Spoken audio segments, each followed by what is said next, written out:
This is Dangbei's latest projector, very small and compact as you can see. It's called the Atom, and despite its size, it packs quite a bit in terms of features, and especially the screen brightness that I'm most impressed with out of this model. So it is using a laser projector, it's not LED, so we get no color fringing, no speckles, and the brightness 1200 ISO lumens. It's very good, and even with a bit of sunlight or some powerful lighting, you can still make out and see what you are doing with this projector. Now it does have auto keystone correction, autofocus, eye protection mode, and even built-in speakers. There are two speakers that are 5 watts each, Dolby audio, and this model does run Google TV, which is the latest. So you've got access to Netflix, Amazon Prime Video, YouTube, all of those typical Google applications.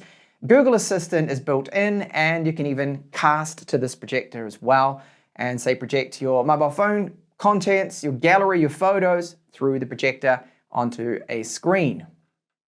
This is what is included in the box with our Dangbei Atom. We get our power supply cable, the power supply, which is 120 watts from Huntkey. That's a known brand for power supplies. I do see quite a few of them. And our remote here. So Google TV, which was previously called Android TV, dedicated buttons to launch straight away Amazon Prime Video, Netflix, or YouTube.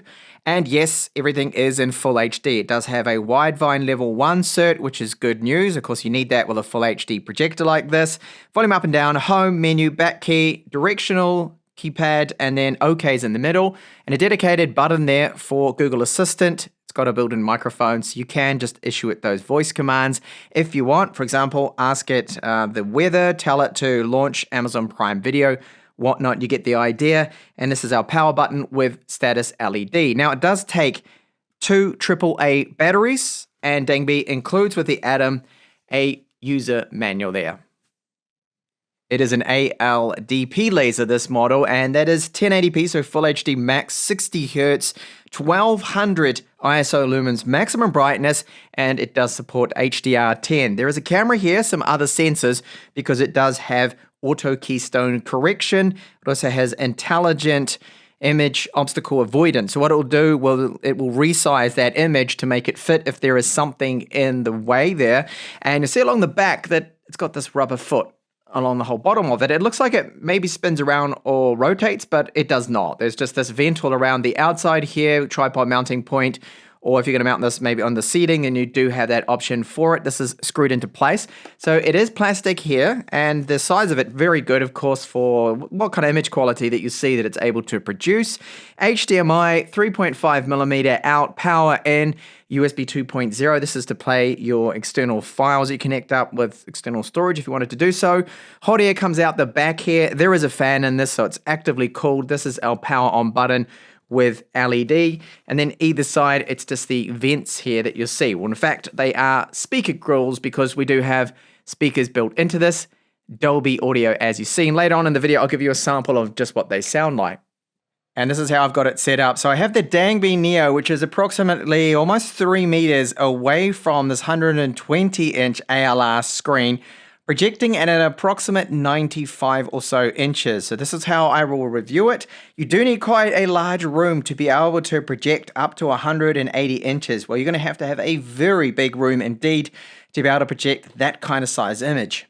Here we are in the menu of Google TV. So this is where you'll find all your favorite shows and everything is here. So movies, shows, and apps, you got the menu at the top. So they've tweaked and changed this a little bit from what we previously had with Android TV, but it's essentially really the same kind of thing. Now you will notice that here there is a little bit of banding happening on the right-hand side of the screen. Now that is just due to camera settings. Projectors are extremely hard to record without showing any banding, and I do find it a challenge, and pretty much any other tech channel would as well, trying to record them. So the menus work really fast, and you can see that it's bringing through live information here of your shows and whatnot that you can watch. And this is pulling through what I have with Disney Plus, Amazon Prime Video, and Netflix that I'm subscribed to, and even HBO is going to show up there at the top. So you can see here, this is Disney Plus, Alien Covenant that I could continue to watch or watch that again. Right at the top, you got all your different favorite movies and things that may interest you. So it's using a bit of an algorithm here too as well, which is typical of Google. I mean, they do that with YouTube, don't they? Shows are in here. I can continue to watch X-Men 97, go along the top here to the different apps that I already have installed. And as I mentioned, we have a Widevine Level 1 cert. So Netflix, that's in full quality, so full HD, and that is not upscaled from 480p or anything like that, which is standard definition. YouTube, Amazon Prime Video, all of those you can get. So there's so many different applications. And of course, we do have Google Assistant on board. I'll just test that out. What's the weather today? Today in Dania, it'll be partly cloudy with a forecasted high of 20 and a low of 11. Right now it's 18 degrees and partly cloudy. So it can give me the weather. You can tell it to do a lot of other things as well. So just look that up on the internet, all the different commands you can issue. Google Assistant, there is a lot in there, just like all these different applications. So now we'll take a look briefly at the settings we get that are specific to the projector, not to Google TV. And here those are. So you'll find them under Projector when you go into settings. Now note again, there is the banding scrolling up and down the screen. Unfortunately, me changing the shutter rate, trying to improve this, I can't seem to get rid of that. It's just there, but you don't see it in person. So we have focus. There's autofocus. You've got your manual focus. You can also do that with the buttons that are on the side. Image correction, so auto keystone correction. You can see if you go into this, it's all right. It's already done it, but you want to go into manual. You can correct it. You've got the 4 points and you can pull those out either side. Now, the auto keystone correction seems to have done a very good job, and I don't really need to tweak or change that, but you have the option to do that if you wanted to. Now, you can get it to fit to the screen to automatically align with the screen, and image adaptation is when there's something in the way, it will automatically resize that anyway. So those are the advanced settings we get with the image correction. You have Bluetooth speaker mode, so you can put this into a mode where you could pair up your phone and just listen to those Dolby Atmos, Dolby audio speakers that are on board with this particular model here.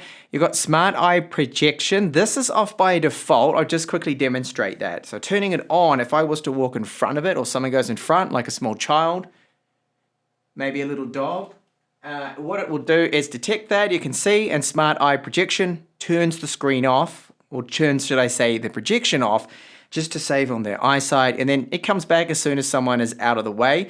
I've just disabled it at the moment because no one's going to be walking in front of it.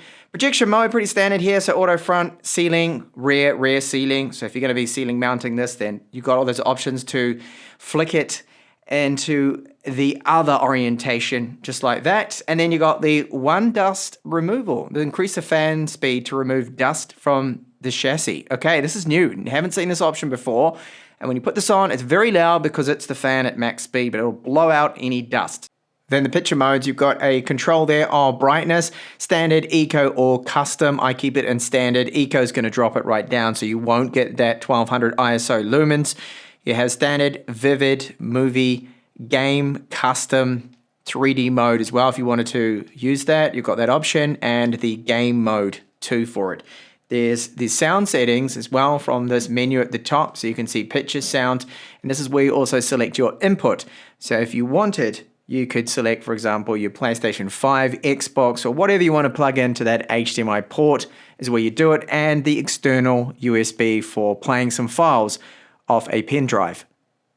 Then the Android specific settings, so Android TV, Google TV settings, here you will find you've got a retail mode, so if you're going to be selling this in a shop, then you might want to turn that on. You've got mirrorcast settings, so you can of course cast stuff through this.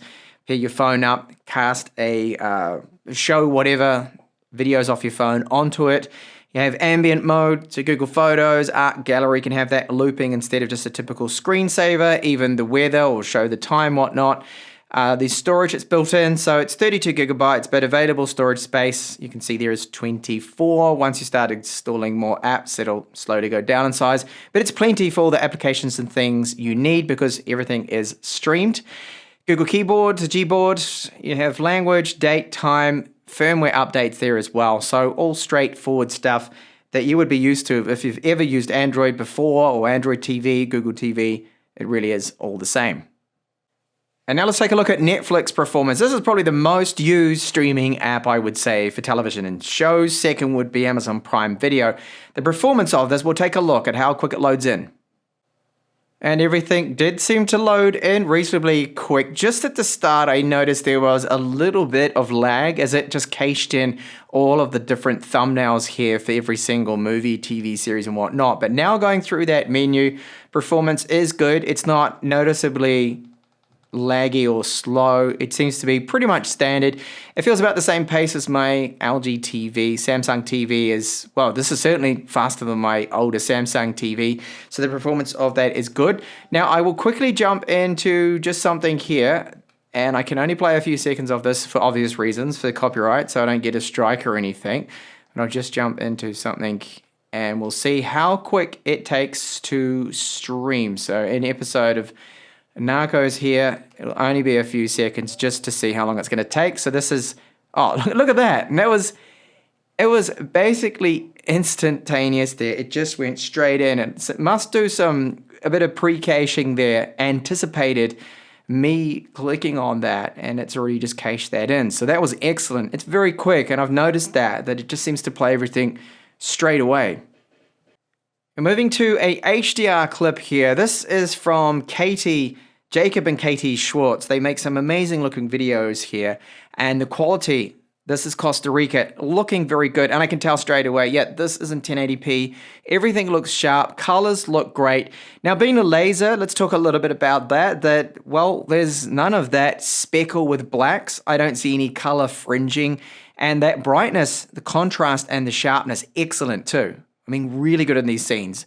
It almost doesn't look like a 4K projector. Being laser, comparing this to say a 4K LED one, and now being just 1080p laser, it really is good, this quality. And I'm projecting at almost 100 inches at the moment, and it is really quite good, this quality. It is looking absolutely amazing there. So I want to go into some darker scenes here that they do have. We can test the speed there of that caching in, looking good. So those blacks are looking great. They're not pitch black like an OLED, but they're a little kind of grayish, but they don't have any speckle. That's the good thing. Overall image quality checks out. And that brightness. Remember, this goes all the way up to 1200 ISO lumens, which is very good considering the size of it. Now I'll turn a light on. Again, this is a powerful studio light, and this is going to make it a little bit washed out. You see now. Okay, but really not too bad. It's faring very well, this image quality, thanks to that 1200 ISO lumens. Now over to some gaming here. I'm using a PC. Now this is running Windows 11, and Windows 11 tells me that HDR support is not supported with the Dangbei Atom. Unfortunately, via HDMI it isn't, and via USB it is not either, because I tried a pen drive with an HDMI file and it did not work. So it's just streaming. So Amazon Prime Video, Netflix, if it's in HDR, that will work, or YouTube in HDR, but not pen drive, sorry, not HDMI or USB. Now the game I'm testing out here is Forza Horizon 5, and the latency I'm noticing is good, but I wouldn't say it is amazing. There is a little bit of input lag. Like when I turn to the left here and to the right, I'm noticing just a fraction of a second. It's not exactly how it would be if I'm using my OLED TV, or even some other projectors that have dedicated gaming modes, which the Atom does have, but I can still keep in the lane here. I can still drive reasonably well. It is playable for this kind of casual gaming here, not a problem. But if you're into your competitive games, well, you wouldn't be using a projector anyway for that. So if you did want to game on the side with your Xbox, with your PlayStation, or in my case here, a Lenovo Legion Go, just plugging it in and using it like a console, well, you can do it. And gaming at almost 100 inches right now, super immersive, looks really good. But you just need to bear in mind that there is a tiny bit of input lag that you do have to accustom yourself to and adjust to, which I've done, and really it is fine. So we've got two speakers on board. They're 5 watts each, Dolby audio speakers, and they're not bad considering the size of it. Now they're not located on either side, unfortunately, so you don't really get any stereo separation. They are both on, if you're looking at the rear, the left side here, both of the 5 watt speakers. Output is good. There's a little bit of bass, as you'll hear from this sample. Mids there too. Good, considering just how small it is. So here's that sample, and this is at 70% volume.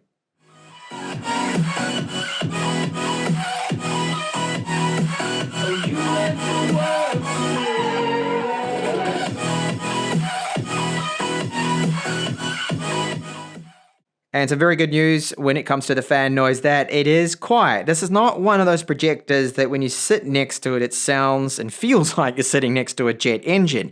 You feel the hot air coming out the back. That's good. That means the cooling is working. It's doing its job.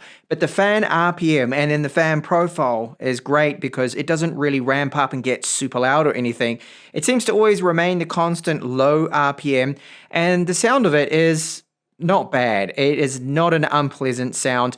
And if you're using the speakers that are built into it or your own speaker system, well, you're probably not even going to really hear it. Here's a sample of those fans now. Worst case kind of scenario, this is after using it now for a couple of hours.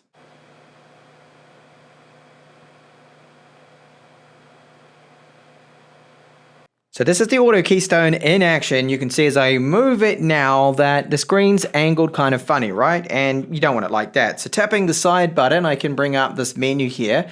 That's just the autofocus working. So that already comes on by itself as soon as it detects you've moved it. So I'll select now auto keystone correction and watch this, how long it takes. It's just about what, a second or two, and it's now completely fixed that image. And the good part is it is pretty much perfectly straight, and I'd have a hard time trying to manually do that keystone correction myself and get it that good. So it's very good working with the sensors, the camera on board, and the fact that it's got the accelerometer. It detects those movements and refocuses itself. So if I move it about again, pull it back here, you'll see that it's going to decide to refocus. It takes a few seconds. You see, there we go. And it doesn't need a splash screen in order to get that focus, which, just like the auto keystone correction, is working really well. That is spot on. That focus is really good. It's in focus.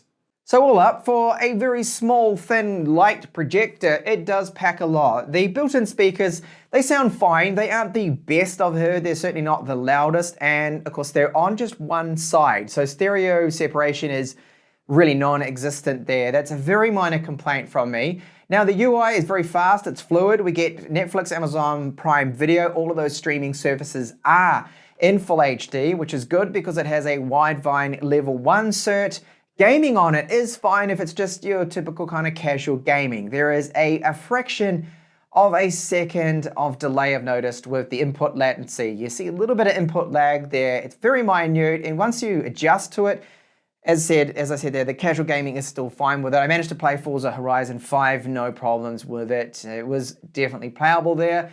And the Android, of course, Google TV, I'm still calling it Android TV, Google TV now, it offers a lot of options when it comes to all the different apps that you can install. You get a huge amount there. There's something like over 3,000 applications. In fact, probably a lot more than that. You've got Google Assistant built into it. The HDMI port's great to plug things in, but there is no HDR support, it seems, with anything but streaming video. It seems to just be the streaming video.